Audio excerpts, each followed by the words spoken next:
ሰላም ውድ የጸዳይ አካዳሚ ቤተሰቦች እንኳን ወደዚህ ቻናል በሰላም መጣችሁ። በዚህ ቻናል ትምህርቶችን እያስተማርን እንገኛለን። የምናስተምራቸው ትምህርቶች አማርኛ፣ እንግሊዘኛ፣ ሂሳብ እንዲሁም ሌሎችን ትምህርት እያስተማርን እንገኛለን። ስለዚህ ለመማር የምትፈልጉ ቤተሰቦች ቪዲዮ ላይ በማስቀምጠው ቁጥር በማንኛውም ሰዓት በመደወል መማርና መከታተል ይቻላል ማለት ነው። እሺ ውድ ቤተሰቦች በዛሬው ትምህርታችን ወይም ቪዲዮአችን ደግሞ ከባለፈው የሚቀጥለው ክፍል 44 ትምህርታችንን ይዤላችሁ መጥቻለሁ ማለት ነው። እንዴት በቀላል መንገድ የእንግሊዘኛ ክህሎታችንን ማዳበር እንችላለን የሚለውን ትምህርት እየተማማርን እንገኛለን። ዛሬ እንደነገርኳችሁ 44ኛ ቀናችን ላይ ደርሰናል ማለት ነው። ስለዚህ በቀላሉ እንዴት ከሰዎች ጋር ኮሙኒኬት ማድረግ እንችላለን፣ መግባባት እንችላለን የሚለውን ትምህርት እየተማማርን ነው ማለት ነው። ስለዚህ እናንተም የምንለቃቸው ቪዲዮዎች ሳሰለችሁ እስከ መጨረሻው ማየት መከታተል ይኖርባችኋል። እንደዛ ካደረጋችሁ በእርግጠኝነት አሪፍ ለውጥ እንደሚኖራችሁ ምንም አልጠራጠርም ማለት ነው። እና እናንተም ቪዲዮ ሳሰለችሁ እስከ መጨረሻው እዩ። ላይክ፣ ሼር፣ ሰብስክራይብ ያደርጋችሁ እኛን ማበረታቱን ኦንላይን ለመማር የምትፈልጉ ቤተሰቦች በማንኛውም ሰዓት በመደወል አማርኛ፣ እንግሊዘኛ፣ ሂሳብ እንዲሁም ሌሎችን ትምህርት መማር ትችላላችሁ ማለት ነው። ከመሰረቱ መማር የምትፈልጉ ቤተሰቦች ደውላችሁ አናግሩኝ፣ መማር መከታተል ትችላላችሁ። አሁን ቀጥታ ወደ ትምህርቱ እንሄዳለን ማለት ነው። እንግዲህ እዚህ ጋር እንዴት እናንብበው መጀመሪያ፣ ከዛ ትርጉሙስ ምን ማለት ነው የሚለውን በደንብ እናያለን ማለት ነው። እዚህ ጋር ኤን እንደማንበብ ነው፣ እንደ አ ማንበብ፣ አር ኢን አር ብለን ማንበብ፣ አር ዋይ ኦዩን ዩ፣ ኤስ ኤን ሳ፣ ዲን ድ ብለን ማንበብ፣ አር ዩ ሳድ፣ አር ዩ ሳድ፣ አር ዩ ሳድ ምን ማለት ነው? አዝናሃል ወይም ተከፍተሃል እያለን ማለት ነው። ለጥያቄ እንግዲህ አር ዩ ስትሉ አንተ አንቺ እያላችሁ ነው ማለት ነው። ሳድ ማለት ደግሞ ማዘን መከፋት ማለት ነው። ስለዚህ ተከፍተሃል አዝናሃል ብለን እየጠየቅን ነው ማለት ነው። እንግዲህ እዚህ ጋር መያዝ ያለባችሁ ምንድነው?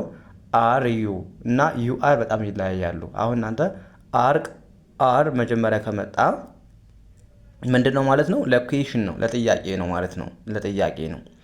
ግን ዩ አር ዩ ቢመጣ አሁን ዩ መጀመሪያ ዩ ከአር በፊት ዩ ቢኖር ምንድነው ነበረ? ዩ አር ሳድ አዝናሃል ተከፍተሃል ብላችሁ እንትን እያላችሁ ነው እንጂ ጥያቄ አይሆንም ማለት ነው። ግን እዚህ ጋር አር ዩ ሳድ ካላችሁ አዝናሃል ወይም ተከፍተሃል እንደማለት ይሆናል ማለት ነው። ከዛ በቀላሉ ምን ብለን መመለስ እንችላለን? ዋይ ኢን የ ብለን ማንበብ፣ ኤስን ስ፣ የስ አይን አይ፣ ኤምን አም ብለን ማንበብ፣ አም የስ አይ አም፣ ኤስ ኢን ሳ፣ ዲን ድ ብለን ማንበብ፣ ሳድ የስ አይ አም ሳድ፣ የስ አይ አም ሳድ ምን ማለት ነው? አዎ አዝኛለሁ ማለት ምን እንላለን ማለት ነው? የስ አይ አም ሳድ እንላለን ማለት ነው። የስ ማለት አዎ፣ አይ አም ስንል ደግሞ ነኝ፣ ሳድ ማለት ደግሞ ማዘን መከፋት ማለት ነው። ስለዚህ ተከፍቻለሁ አዎ ብለን መለስን ማለት ነው፣ ወይም አዝኛለሁ። ከዛስ እዚህ ጋር አሁን ምን ይላል? አሁንም አር ዩ ነው። አር ዩ ስትሉ አሁንም ምንድነው? ጥያቄ ነው። ዩ አር ካላችሁ ግን ጥያቄ አይደለም ማለት ነው። አንተ እንደዚህ ነህ ብላችሁ እየነገራችሁት ነው ማለት ነው፣ ወይም እየነገራችኋት ነው። ስለዚህ አር ዩ ስትሉ ምንድነው? ጥያቄ ነው። መጀመሪያ አር ከቀደመ ጥያቄ እንደሆነ መያዝ አለባችሁ። ስለዚህ አር ዩ አለን። ከዛስ አር ኢን ሪ ብለን ማንበብ፣ ሬ ዲዋይን ዲ ብለን ማንበብ፣ ሬዲ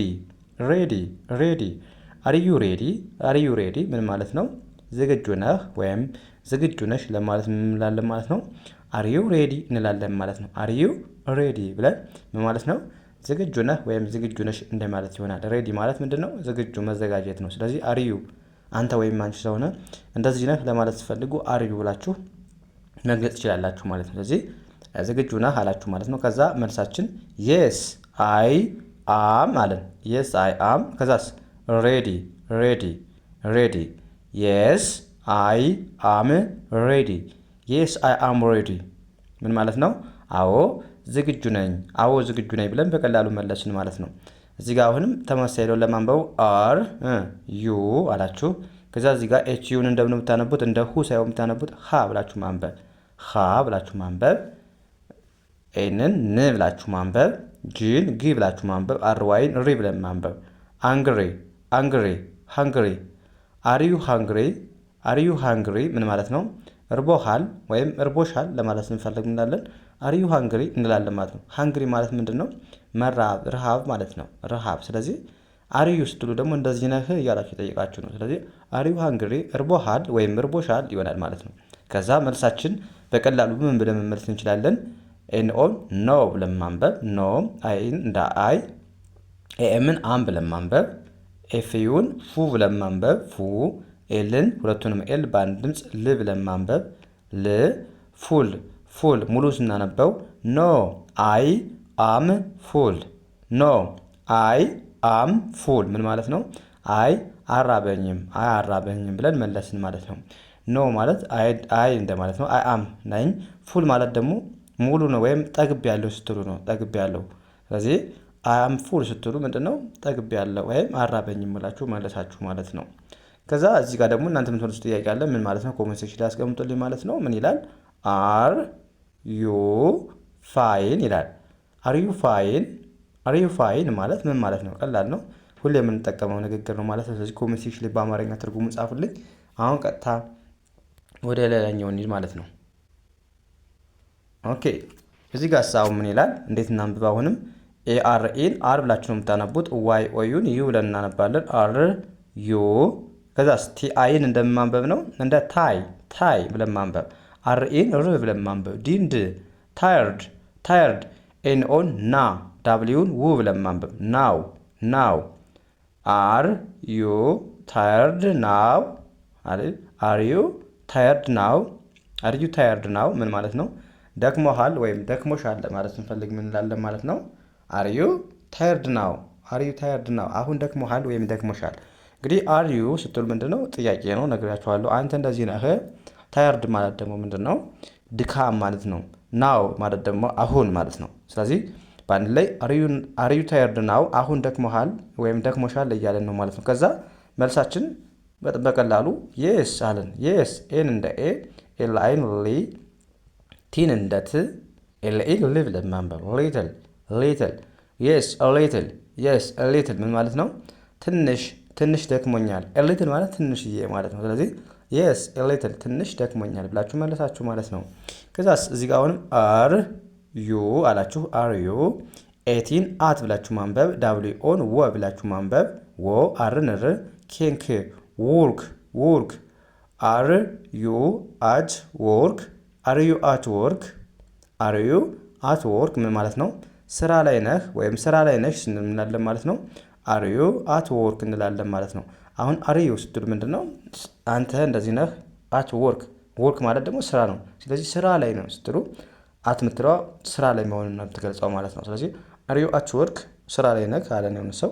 ከዛ መልሳችን አዎ ከሆነ የስ አይ አም ነትች አት ዳብሊ ኦን ወ አርን ር ኬንክ ብለን ማንበብ። ወርክ የስ አይ አም አት ወርክ ምን ማለት ነው? ስራ ላይ ነኝ። አዎ ስራ ላይ ነኝ ብላችሁ መለሳችሁ ማለት ነው። አዎ ስራ ላይ ነኝ። ያ እዚህ ጋር ሀሳቡ ምን ይላል? አር ዩ ኤት ደ ኤስኤች ኦን ሾው ብላችሁ ማንበብ። ፒምፕ ብላችሁ ማንበብ። ሾፕ አር ዩ አት ዘ ሾፕ ምን ማለት ነው? ሱቅ ላይ ነህ ወይም እዚህ ጋር እናኝ ሳይሆን ነህ ለማለት ነው። እሺ ሱቅ ላይ ነህ ብሎ እየጠየቀን የሆነ ሰው አር ዩ አት ዘ ሾፕ ሱቅ ላይ ነህ ወይም ሱቅ ላይ ነሽ። ሾፕ ማለት ሱቅ ማለት ነው። ስለዚህ አር ዩ አት ዘ ሾፕ ሱቅ ላይ ነህ ብሎ ሲጠይቀን ከዛ እኛ እንመልሳለን። ካልሆንን ኖ አለን። ኖ አይ አም ኤት ኤች ኦን ሆም ኤምኢን ምን ብለን ማንበብ። ሆም ኖ አይ አም ኤት ሆም ምን ማለት ነው? አይ ቤት ነኝ ብላችሁ መለሳችሁ ማለት ነው። ኖ ማለት ደግሞ ምንድነው? አይ ወይም አይደለም። አይ አም ስትሉ ደግሞ ነኝ። ኤት ሆም ማለት ደግሞ ምንድነው? ቤት ማለት ነው። ቤት ሆም ማለት ቤት ስለሆነ ስለዚህ አም ሆም አዎ ቤት ነኝ ብላችሁ መለሳችሁ ማለት ነው። እዚህ ጋር ደግሞ እናንተ የምትመልሱት ጥያቄ አለ። ምን ማለት ነው? ኮሜንት ሴክሽን ላይ አስቀምጡልኝ። አር ዩ አሎን ማለት ምን ማለት ነው? ኮሜንት ሴክሽን ላይ አስቀምጡልኝ ማለት ነው። እንደዚህ ያደርጋችሁ በቀላሉ የእንግሊዝኛ ክህሎታችሁን ማዳበር ማሻሻል ትችላላችሁ ማለት ነው። ስለዚህ ዛሬ ክላሳችን እዚህ ጋር እናበቃለን። ቀጣይ በሌላ ትምህርት ከምንገናኝ መልካም ጊዜ ተመኘሁላችሁ።